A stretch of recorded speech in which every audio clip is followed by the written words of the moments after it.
한번 교독하도록 하겠습니다. 이사야 8장 1절부터 22절까지 말씀 중에 13절부터 22절까지만 교독하겠습니다.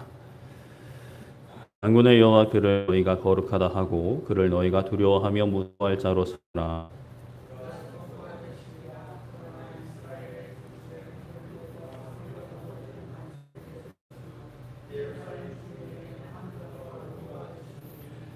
많은 사람들이 그로 말미암아 걸려 넘어질 것이며 부러질 것이며 덫에 걸려 잡힐 것이니라.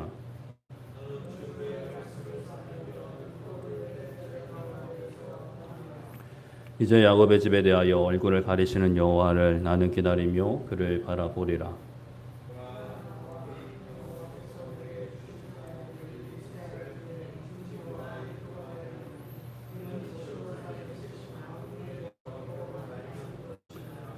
어떤 사람이 너에게 말하기를 줄거리며 속삭거리는 신접한 자와 마술사에게 물으라 하거든 백성이 자기 하나님께 구할 것이 아니냐 산을 위하여 죽은 자에게 구하겠느냐 하라.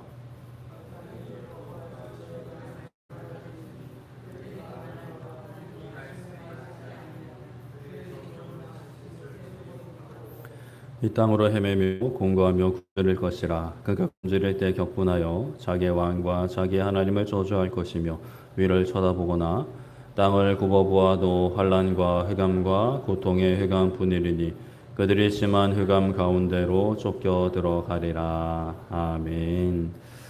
네, 오늘은 살아있는 증거라는 제목으로 말씀을 나누고자 합니다. 우리가 인생을 살면서 다양한 생각들, 주장들을 접하게 됩니다.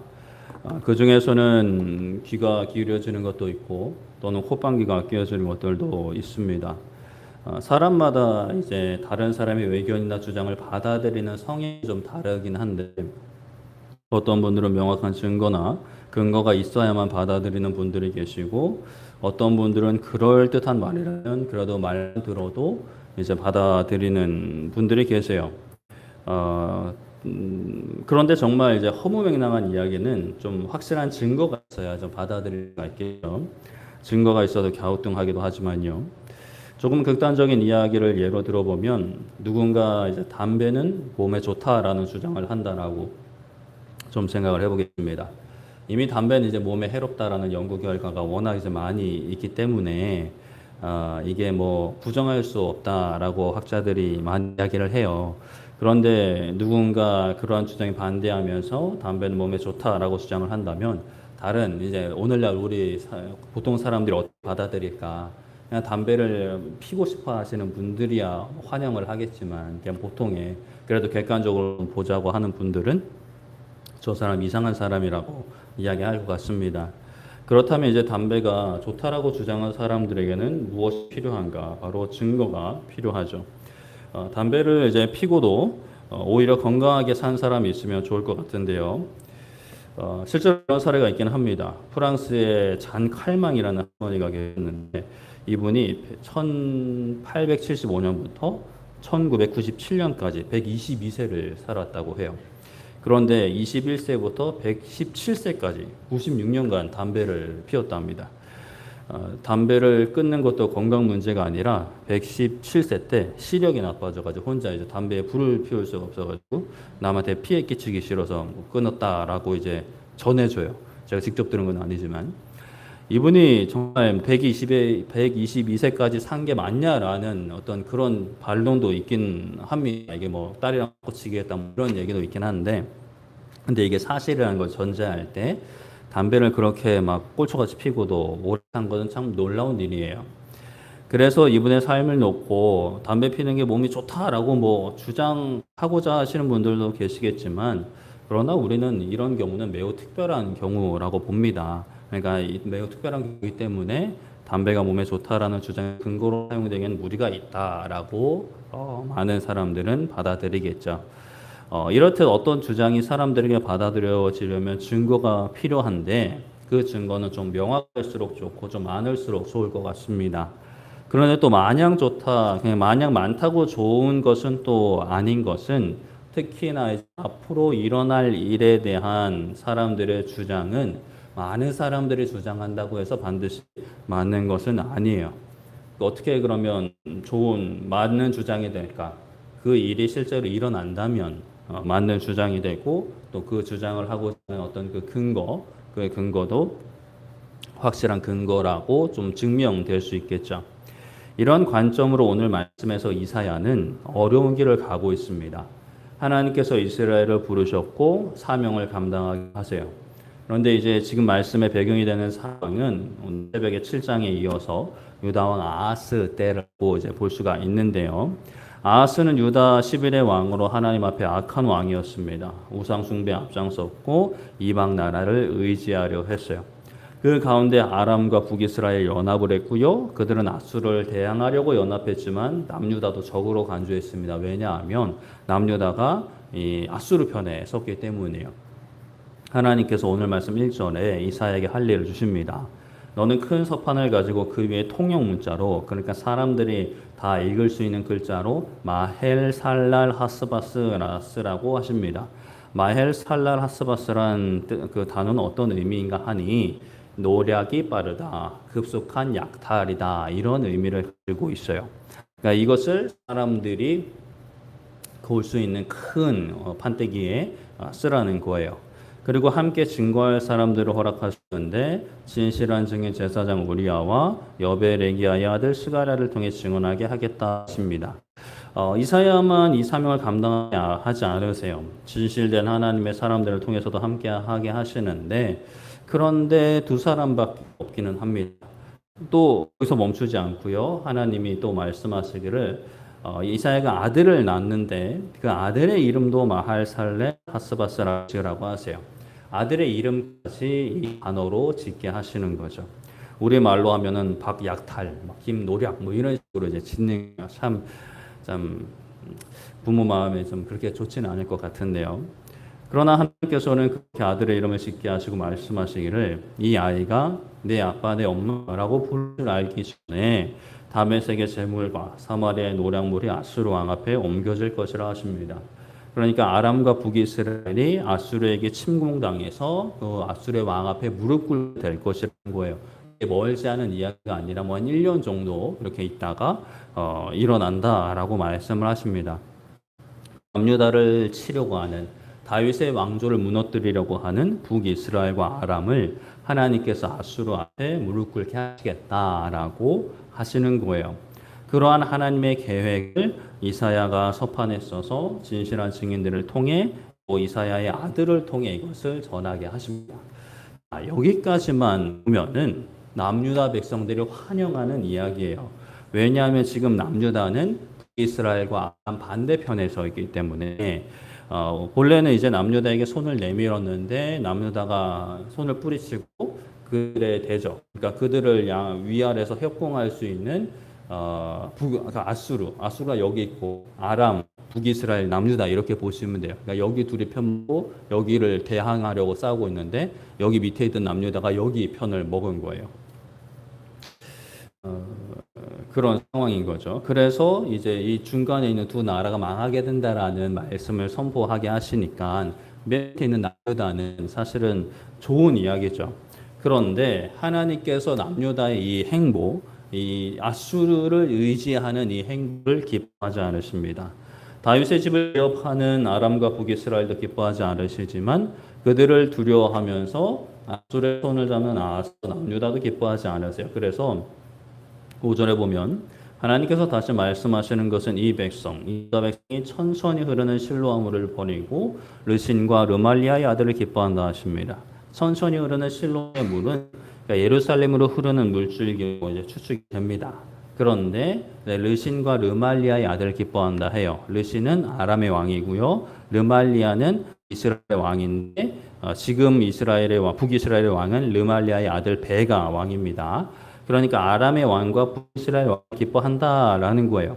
근데 이것은 그들을 반갑게 여기고 즐거워하는 그런 개념이 아니라 그들이 패망하는 것을 즐거워한다라는 의미입니다. 그런데 문제는 그것이 자신들의 외교를 잘해서 아수르 편에 섰기 때문에 그렇게 되는 것이라고 여기는 게 이제 문제가 되는 거예요. 아수르가 자신들을 구원해준다고 생각하는 거죠. 그러나 하나님은 그게 잘못됐다라는 겁니다. 예루살렘을 그러니까 아수르가 그들을 구원해 준 것이 아니라 예루살렘을 기뻐하시는 하나님께서 그들을 지키시고 구원해 주시는 건데 이것을 모르고 있는 거죠. 그래서 하나님께서 흉영하고 창이란 큰 하수, 큰 물, 곧 아수르 왕과 그의 모든 위력으로 그들을 뒤덮을 것이라고 하십니다. 아수르의 침공이 남유다 덮을 것이라는 말씀이에요. 그래서 그 골짜기가 차고 언덕까지 넘칠 것이라고 말씀을 하십니다. 그렇게 넘쳐 흐르는 물살과 같은 아수르의 공격이 유다에 가득해서 그냥 이 턱 밑까지 차올라서 이제 숨이 깔딱깔딱하게 만들었다라는 것이죠. 이것을 놓고 임마누엘이여 그가 펴는 날개가 너의 땅에 가득할 것이다 라고 말씀합니다. 자, 임마누엘 우리가 잘 아는 단어죠. 하나님이 함께 하신다라는 의미입니다. 하나님께서 함께 하시는데 왜 아수르의 거친 물살이 유다를 덮칠까요? 유다가 하나님과 함께 하지 않았기 때문이에요. 하나님과 함께 하심은 하나님을 사모하고 의지하는 자들에게는 복이고 구원이지만 하나님을 대적하는 이들에게는 심판입니다. 너무나 당연한 일이죠.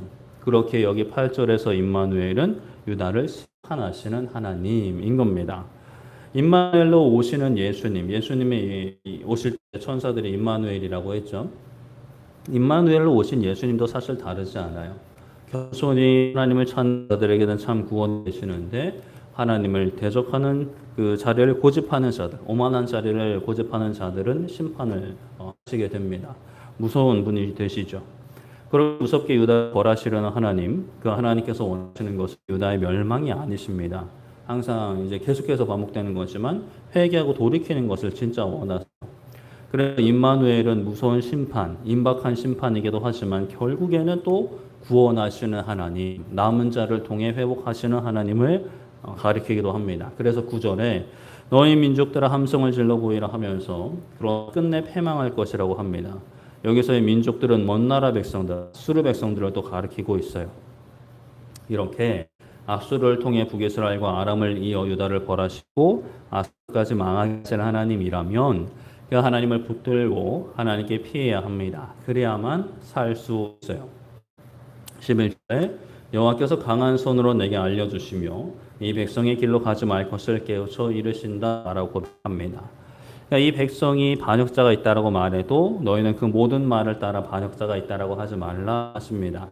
그러니까 사람의 주장에 휩쓸리지 말아야 되는 거예요.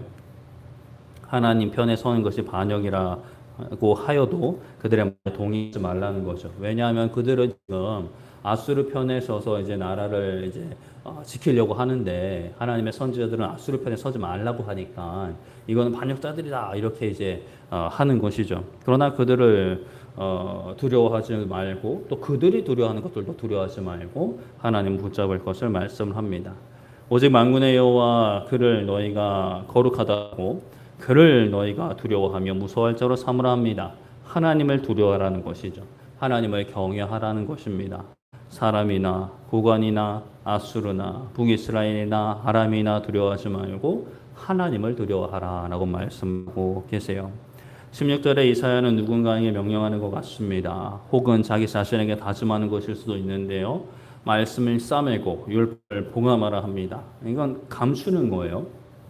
지키고 보존하는 거죠.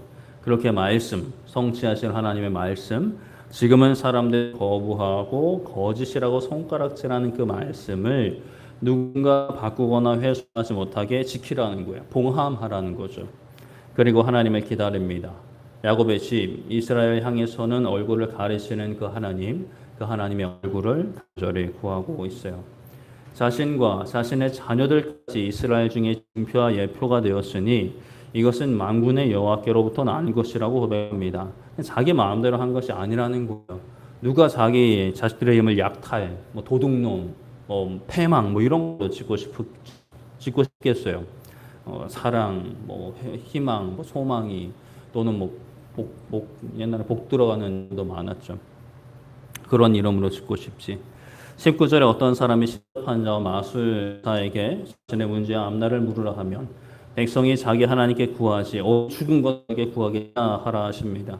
거짓된 신들은 숭배하고 의지하는 것에 경고의 말씀을 날리라고 하세요. 그들은 분명히 하나님의 말씀을 따라야 하지만 이 말씀에 맞지 않는 말을 하고 행동하면 그들은 영영 아침 빛을 보지 못하게 될 겁니다. 헤매며 공고하고 굶주리게 될 거예요. 그러면 이제 또 그런 상황이 마주하게 되면 격분하게 됩니다. 왜 이게 이런 상황이냐는 말이죠. 그러면 자신들의 왕과 심지어 하나님까지 저주하려고 위로 올려가요.